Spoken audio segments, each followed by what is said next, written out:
What's up, everybody? Bloody Bill Vox coming at you from the home studio for Dropkicks and Joysticks episode 4. If you've listened to the first 3 episodes, I thank you for listening. I'd love to hear what you think about it. You can find me on social media at Bloody Bill Vox, just about everywhere. Even on Threads, that one that people seem to have forgotten about already. I have like 13 followers there. I don't even know who's really using it. And then Twitter is X now. As of the recording of this episode, we're recording this episode on a Tuesday this week. My recording day floats. I remember I said that I would cover current wrestling at times on the show before we get into the game of the week. And I'm like, oh, it's Tuesday. All that's happened this week is Monday Night Raw. And I didn't really watch the entire episode. Like, I remember some bits and pieces of it and enough to kind of cover it, but I think I kind of just have to be general, like, hey, what's going on in the world of wrestling coming up? What do we already know for sure is going to happen? Pardon me, I had to clear my throat there. We'll fix that. Hopefully that gap wasn't as long in the post-edit. I'll see it in the meters.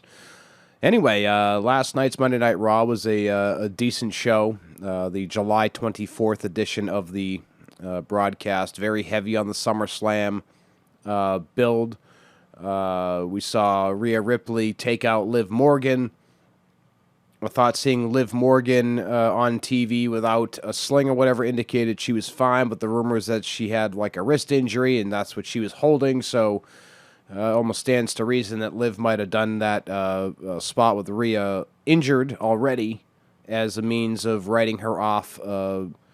As of the recording of the show, the rumored plan remains Rhea Ripley versus Raquel Rodriguez at SummerSlam for the Women's World Heavyweight Championship, but that is not official as of now. Of course, Raquel Rodriguez is quote-unquote injured, so we'll have to see what happens there. Of course, when this episode drops, we'll be about 8 hours away from the Monday Night Raw that might answer some of these questions.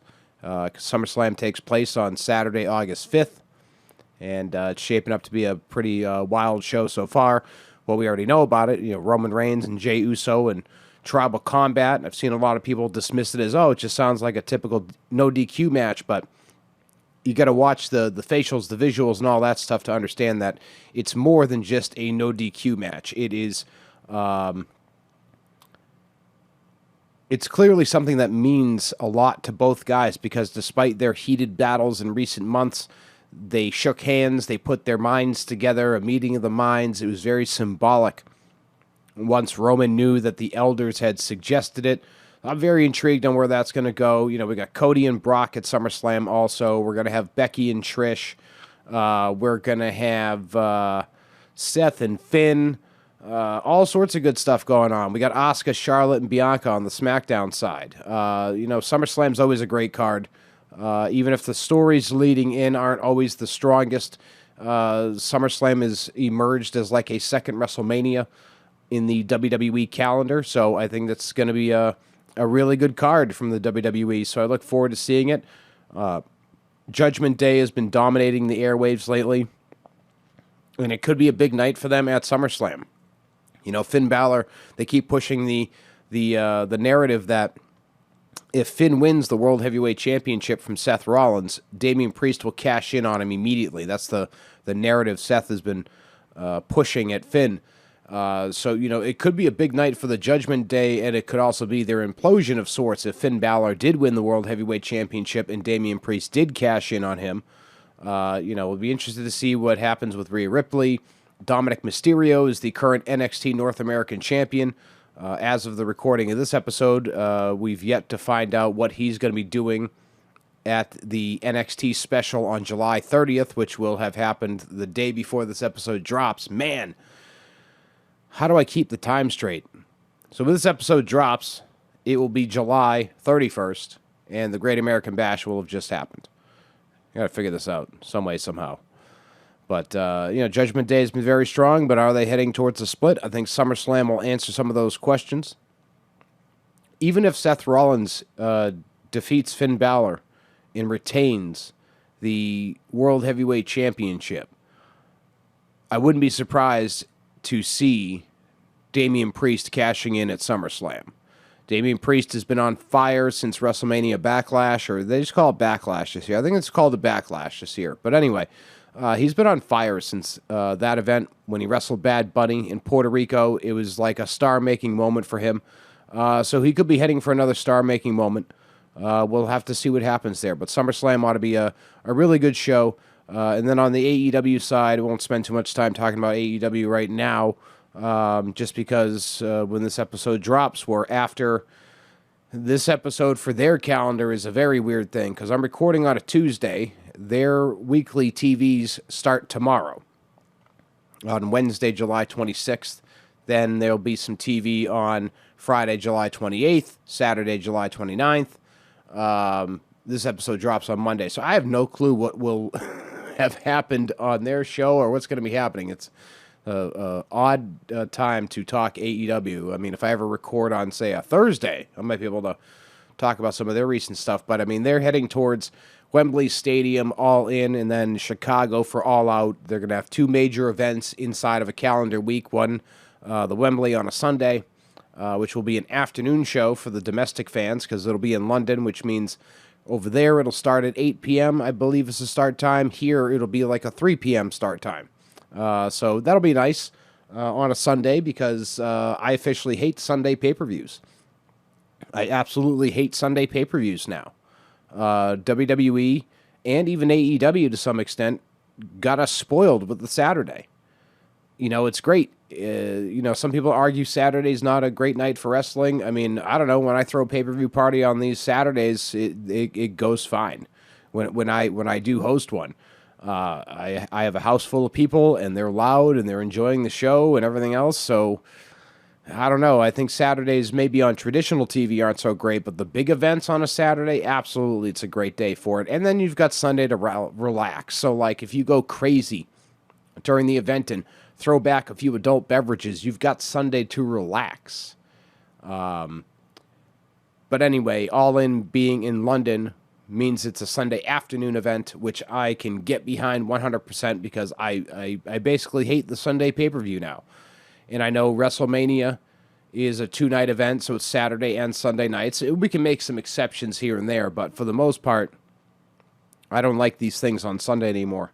And AEW having a TV on Saturday means they won't have a Saturday pay-per-view pretty much anymore.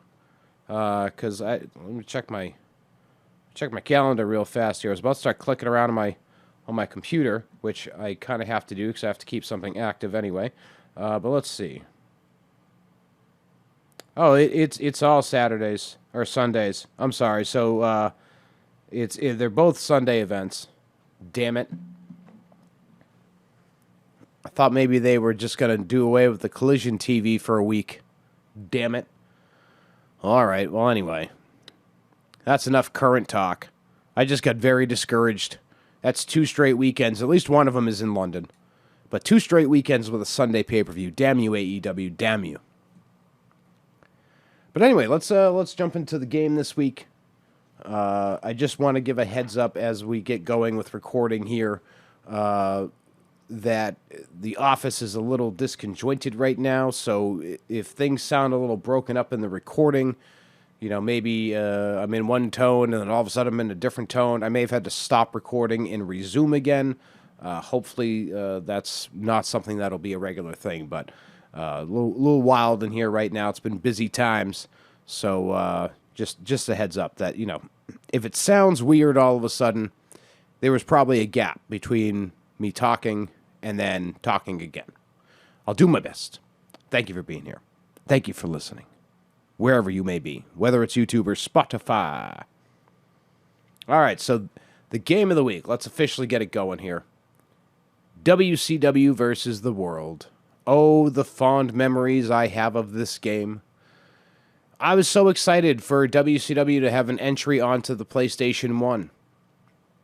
Because when I had the Super Nintendo, I never got to have WCW Super Brawl Wrestling, which was an okay game. We'll talk about that one another time, because funny enough, I do have memories enough to probably fill a 45-minute episode of that game, despite having never owned it as a kid.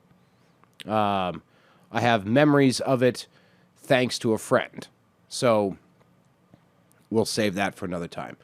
But WCW versus the World came out February 28th, 1997, and it was the first WCW video game since Super Brawl Wrestling, which was released November 1st, 1994. And before I go any further, I meant to do this before I started dropping knowledge. While I do have my own copy of WCW versus the World, as I've said in other episodes, I rely heavily on SmackDownHotel.com for their record keeping in terms of release dates and rosters and that sort of stuff.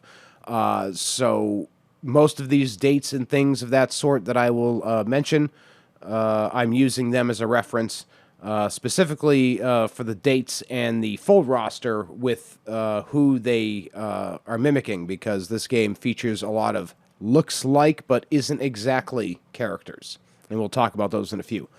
But February 28th, 1997, WCW versus the World comes out.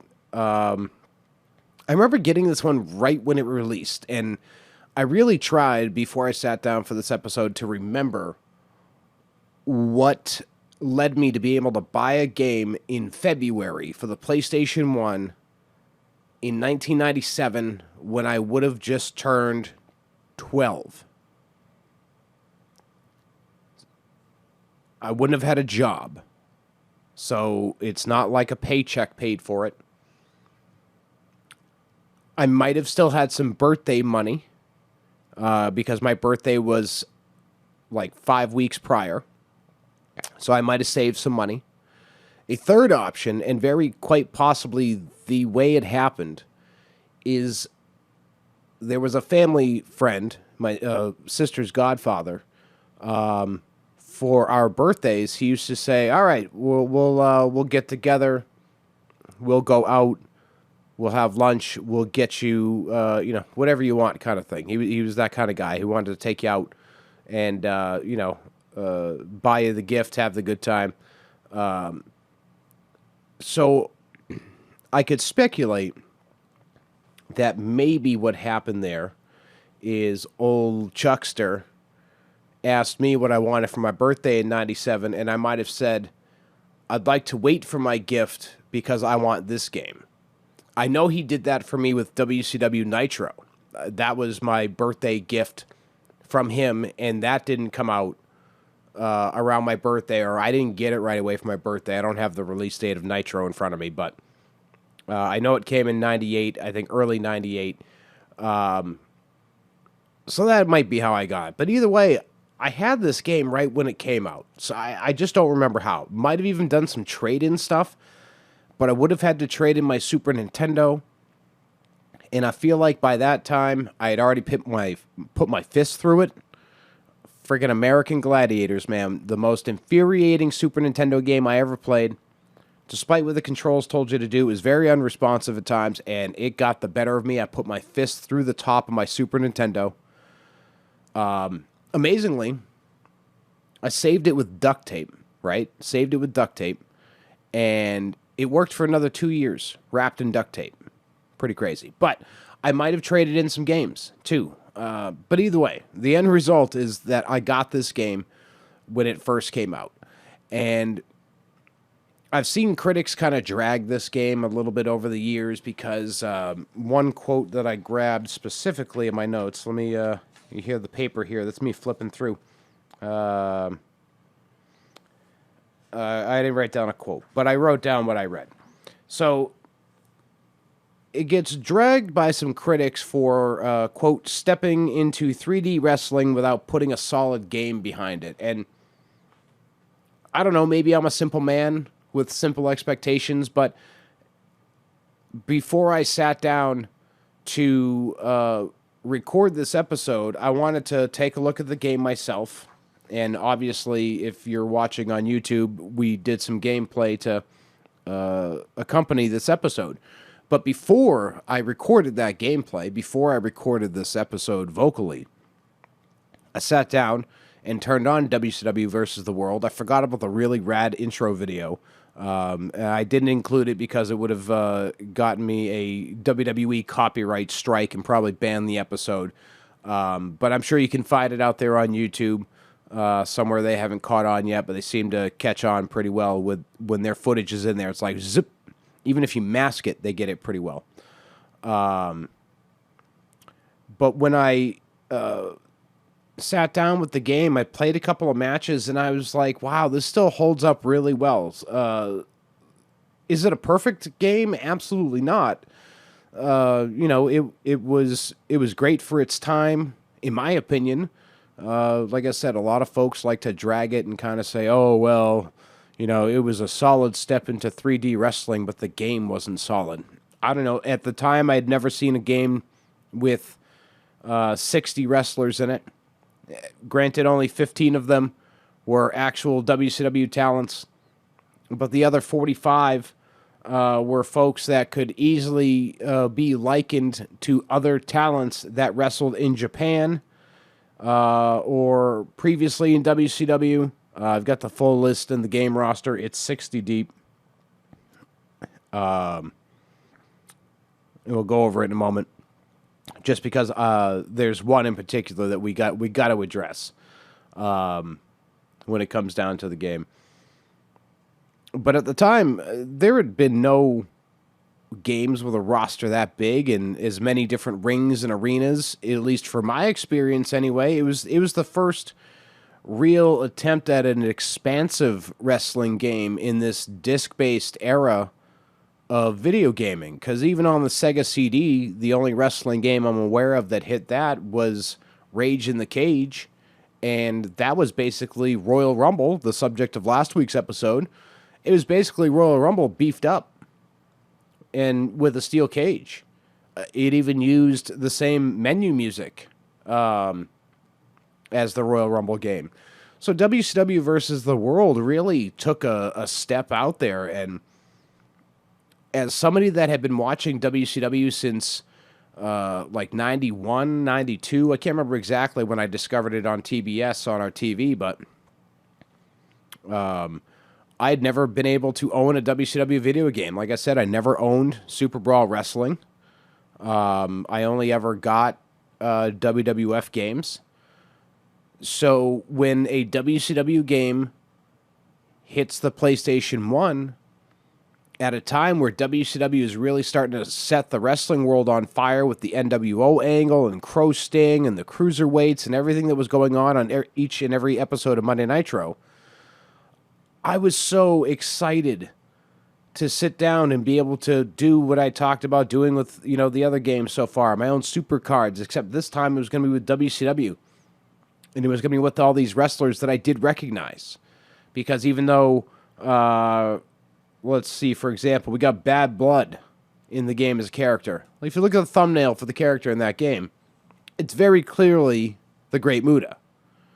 So the possibilities were endless when you got 60 wrestlers in here. The features list boasts that each wrestler has 30 to 40 moves. You can find them and use them, but I kind of tend to stick to the same old moves and movement. Do what you're good at, and what'll get you the victory. I had somebody drag one of my YouTube videos saying, "Oh, you can do more than a suplex in this game." Well, my friend, the suplex was the move I could spam the hardest, and that's what got me the victory. I'm going for victory here, baby. I don't care. But I had fun with that one because it made me laugh because I knew that there were other moves, but every time I tried to do the other moves, I got beat up pretty bad. But anyway, 30 to 40 moves per wrestler, though, is still pretty impressive, even if I maybe only use 10 of them. So those critics, going back to them, that say that this match was not solid, I disagree. Even sitting down in 2023 and playing that game for a little bit to get prepared for talking about it, I still think it holds up. Like, beyond the gameplay, I probably will play some rounds of it. I might even stream some of it once I'm doing wrestling over on Twitch again. Might, maybe a day of WCW versus the World, because, set it on easy or normal, you can get through things pretty fast. And like I always say, go ahead and difficulty shame me if you must. But I generally play most games on easy or normal. I don't care. Video games are supposed to be fun. If you love the challenge and being angry at the game, that's cool, man. I don't yuck other people's yums when it comes down to your gaming experience, Some people are really great at games, and they play them on stupid hard levels. Other people, me, are not so good, and they play them on the levels that they make available to us. Video game challenged. Video gaming challenged? I don't know. Either way, I'm not good at most games. Wrestling I can be all right at, though. I will say that. I can be okay at wrestling, but I always have to start on the low levels and kind of like master each level and then move up. But anyway, we were talking about how this game had 60 characters in it, many of which you could liken to other wrestlers that were in wrestling at the time. Now, I will botch the ever-living hell out of some of these names, but we're going to do the best we can. So let's rock through this list. 60 characters at the time. Now, Royal Rumble, I think, had 12. WrestleMania, the arcade game, had 8. Even Warzone, when that comes out later on, after this game, I think it had 15, maybe, at most. So 60 is quite the impressive number, even if 45 of them are parodies of other guys. But let's rock through this list. Some of these I'm going to butcher to all hell, I can already tell. We got 200 Wins, who apparently is Yoshi Anisho. Yeah, man, that's a bad one. I'm going to butcher the character name.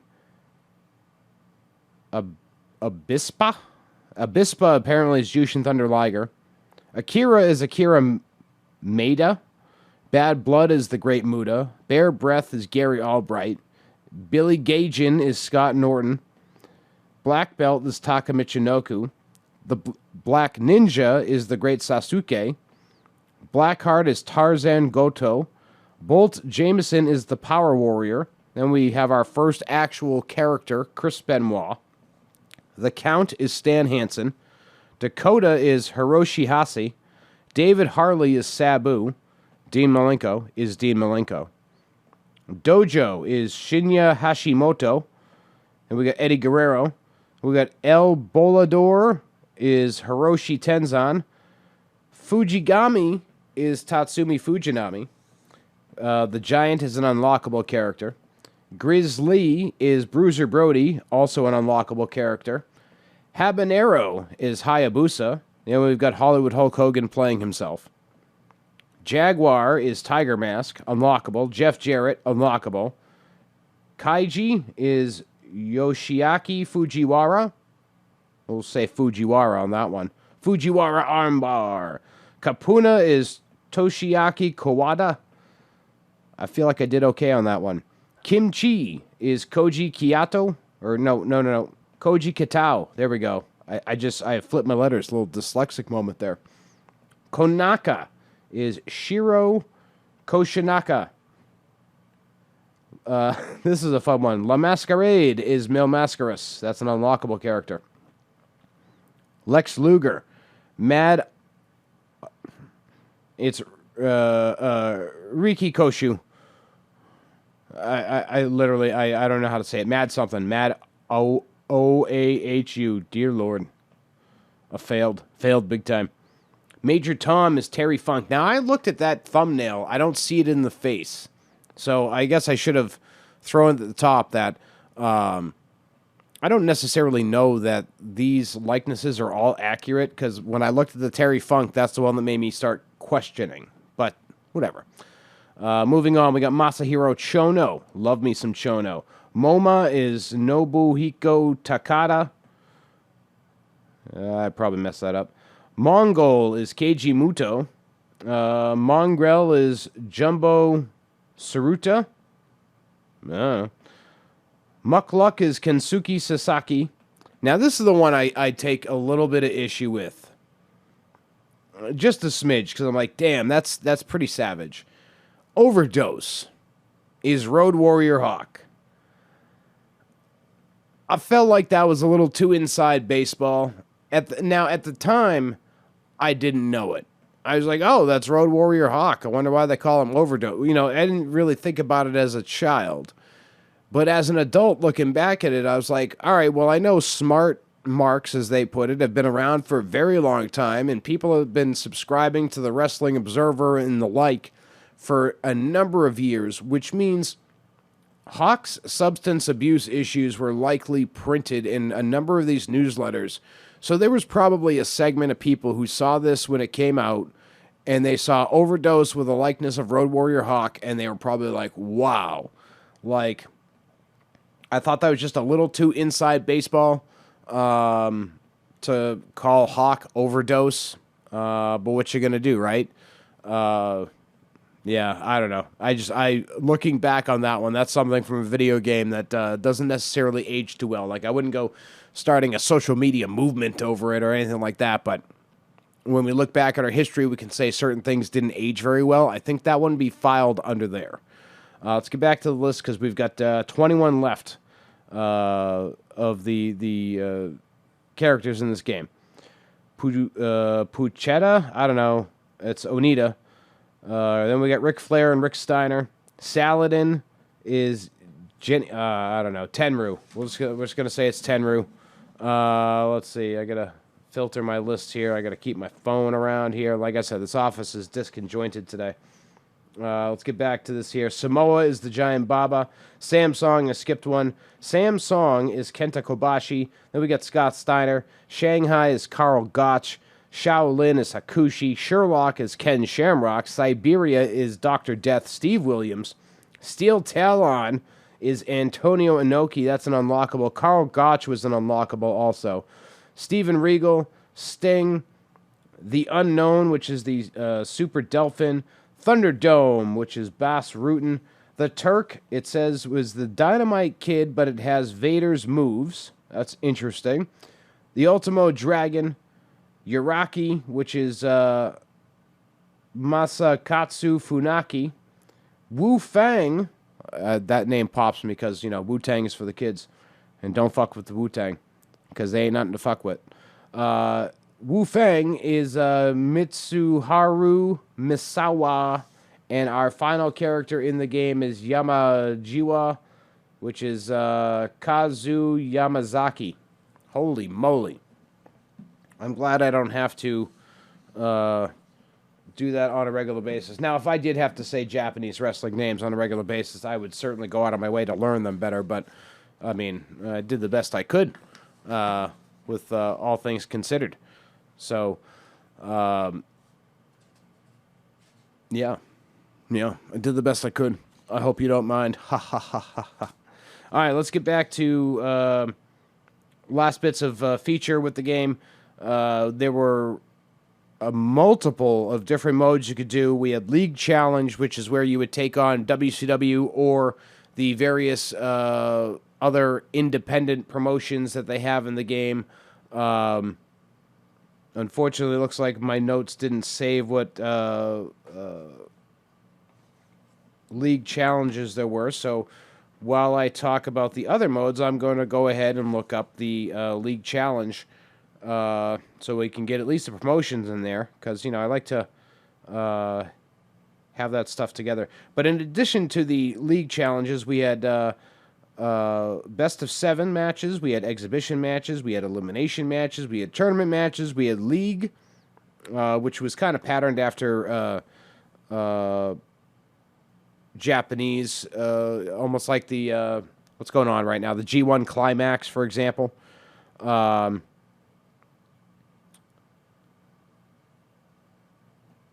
Let's see. Will anything tell me what promotions?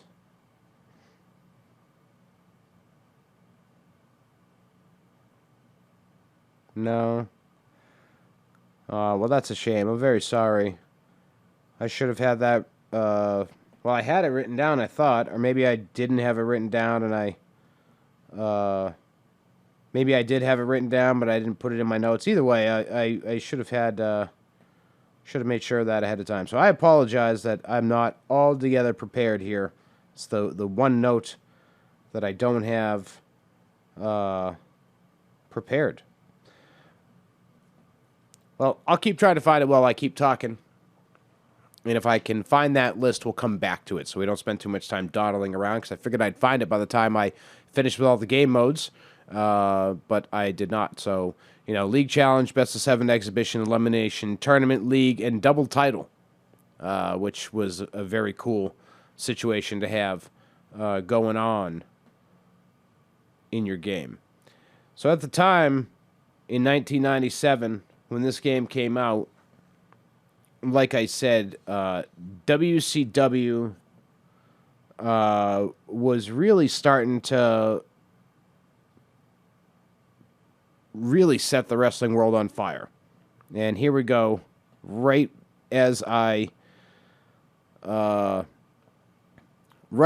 into it, I found a bunch of stuff here. So, promotions that you beat to get stuff. We've got the Independent Union, WCW, Samurai Wrestling Federation, Empire Wrestling Federation, Dead or Alive, Neo Strong Wrestling, and that looks to be the full list. You unlock Bruiser Brody by doing the Independent Union. Tiger Mask gets unlocked with the Super Junior. Jeff Jarrett gets unlocked with WCW. That was such a disappointing. That was so disappointing, I got to tell you, that Jeff Jarrett was your reward for beating WCW, because I kind of assumed it would be the Giant, but he's the reward for beating the Super Heavy League Challenge. So lots of challenges in this game. But anyway, I feel better now that we got the actual game modes. But when this game came out, WCW was really setting the world on fire, and I was still very much a WWF fan at the time, but WCW was really beginning to steal my attention. And, I mean, they had kind of been splitting my attention all along because, like I've said before, if it was wrestling, I watched it. I consumed it. So I've been consuming WCW since 91, 92 when this game came out. So I've watched countless syndicated television shows. I've watched Nitro. I've watched Clash of Champions. I've seen a few pay-per-views. I'm very familiar with the WCW product when this game comes out. And, when the game came out, WCW Super Brawl had just taken place, and if you compare that card versus this roster, it is kind of a letdown in that respect. Like, the roster is not insanely current compared to what we were seeing on WCW television. For example, the main event of Super Brawl 7 was Hollywood Hogan and Roddy Piper for the WCW Championship. Hogan is in the game, Piper is not. The Tag Team Championship was the Outsiders versus the Giant and Lex Luger. Now, the Giant and Lex Luger are in the game. The Outsiders are not. Six versus Dean Malenko for the WCW Cruiserweight Championship. Dean Malenko is in the game, but Six is not. And just because it was a kind of a more of an infamous match, Chris Benoit and Kevin Sullivan had a San Francisco death match. Chris Benoit is in the game. Kevin Sullivan is not. So if you're watching WCW at the time and you're playing this game, I could understand some disappointment in the differences between the game and the current roster. But I think the wrestling landscape was changing so rapidly at that time. And also, I'm sure the roster for this game was finalized sometime in 1996. So there is that lull. I don't understand how the Outsiders didn't make the game, though. That just seems very confusing to me. That the Outsiders didn't make the game. I don't recall saying Randy Savage's name. Like, where was he? Yeah, no, Randy Savage. So it was definitely a confusing roster. I'll give it that. But all the same, like I said before, I was very excited about this game because of the 60 characters, and many of them were guys that I recognized from WCW programming because they had appeared from Japan, or they had been in WCW at one time, or they were part of footage that had been shown on WCW television that was shot in Japan either for a WCW event or when WCW was participating in somebody else's event. So even with the look-like but not really characters, the game felt very familiar. And so I remember sitting down with this game and going nuts. Like, I talked about those various characters that you could unlock. I left no stone unturned. I had the game guide. I was a game guide guy. So, I was able to figure out what we needed to beat, where we needed to beat stuff. At the time, the internet was kind of becoming a thing. I had friends with the web so they could look stuff up. Because I didn't get internet in my house till 1999. But in 97, I had a friend whose parents had AOL. Oh, man, AOL. Dialing up to get wrestling theme songs and other fun stuff, managing fantasy sports, because that's what we did at the time. But yeah, AOL. So I went nuts with this game, looking to unlock and play. I played with every character. It's something I like to do in every wrestling game, is systematically play at least one match with every character in the game. So I'll sit down and I'll go ABC order, and then I'll keep a note somewhere, like, all right, left off with, let's go in this list. Left off with Eddie Guerrero. Next time we play, pick up with El Bolador. Whatever, that's just an example, but I love doing that with the game. I love playing with every single character, exploring what they can do, because sometimes you'll find an underrated gem character that just plays really well in these wrestling games. So a lot of the Japanese characters always played very well in these games, like the likeness to Jushin Liger and the Great Sasuke and where's the other one that I was... Oh, Hayabusa. Those ones always played really awesome in these games. But, yeah, like I said, I went nuts with this game. I did so many different little super cards. WCW theme music was kind of tough to come by, so I couldn't really even simulate with music like I could with the WWE games, where I could play theme music in the background and kind of add to my ambiance. WCW was a little tough to come by. I think at this point all they had out was Slam Jam, and then they used a lot of what was coined in the wrestling theme community as production music. So it was stuff you pay a license for, like the NWO theme song, Rock House, is a licensed production, quote-unquote, theme. In fact, if you have Spotify and you're listening on Spotify, or if you're on YouTube, go on your Spotify and type in Rock House. You will actually find the track that was used for the NWO. So if you're a wrestling theme song buff like I am, you can listen to the NWO theme song. There's a lot of themes that you'll never see appear on Spotify for whatever the reason, but that is one that seems to have slipped through the cracks. And it's a part of a larger production album that seems to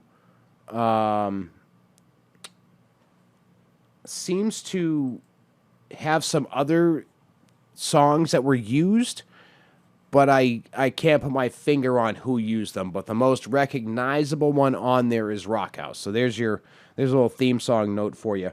But back in 97, there really wasn't a lot you could get. I think the only album out at the time, I may have already said, was Slam Jam. I think that was from like 94. A lot of the guys' themes that were on that album were already gone. Some of them weren't even being used anymore. Like the Steiners were still using theirs, but Sting was the Crow, so he wasn't using Man Called Sting anymore.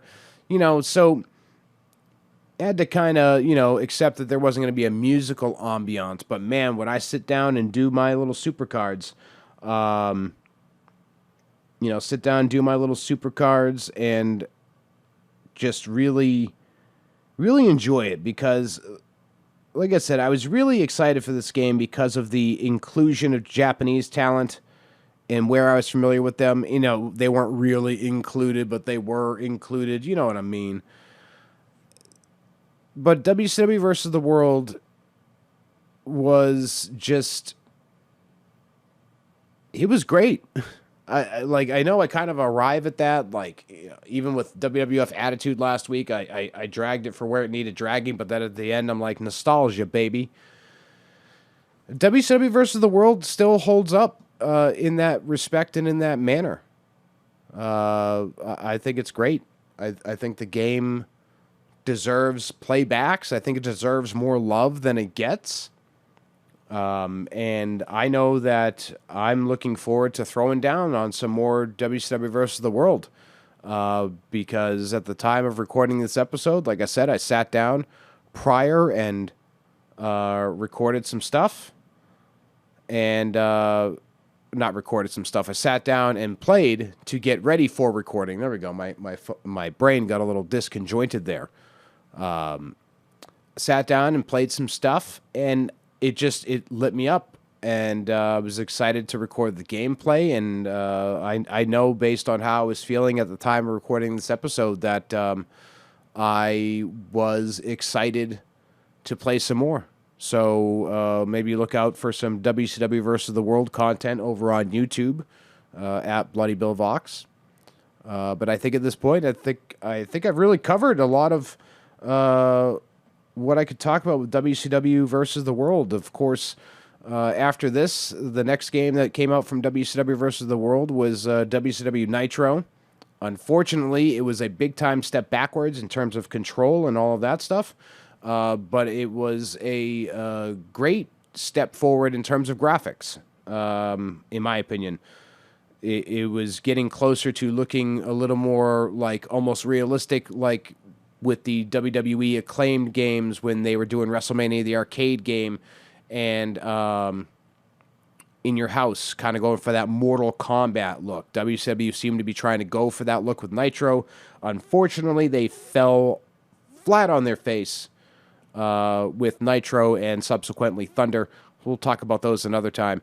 I will say, though, Nitro was fun to some degree, but pretty much a fall in the face. And as we all know, the real magic for WCW games ends up happening on the Nintendo 64. Well, on that note, my friends, I'm going to go ahead and wrap things up here on Dropkicks and Joysticks. You can interact with me across all of social media, at Bloody Bill Vox, Twitter, Facebook, all that jazz. And on the next episode of Dropkicks and Joysticks, I actually did a little bit of planning here. We're going to talk about WWF WrestleFest. Yeah, that's right, WrestleFest, baby. We're going to talk about the game itself, the short roster, the game modes, my experiences with it at the arcade, and even my experiences with building my own custom WrestleFest here at home. Might even try to include some of the video from that build. But anyway, my friends, I'd like to thank you for joining me for another episode of Dropkicks and Joysticks. My name is Bloody Bill Vox, and as I said, you can find me on social media at Bloody Bill Vox. Be sure to subscribe. YouTube.com/@BloodyBillVox. We got all sorts of fun wrestling game content over there. Hit that follow button over on Spotify, and until next week, stay safe, have fun out there, my friends, and I'll see you next time right here on Dropkicks and Joysticks.